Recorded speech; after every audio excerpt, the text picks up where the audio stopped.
Alam nyo guys, mayroong nag-comment. Sabi niya, yung amplifier niya raw na 5 auto mayroong humming sound. Ngayon, ang tanong, paano mag-troubleshoot ng humming sound?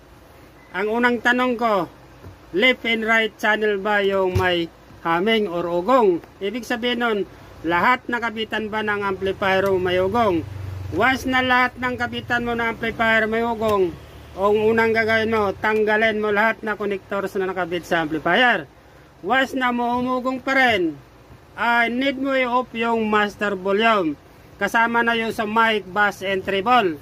Once na umugong pa rin yan, yung salarin mo sa amplifier mo, yung dalawang filter capacitor or maaaring may nag-loss na ground connection.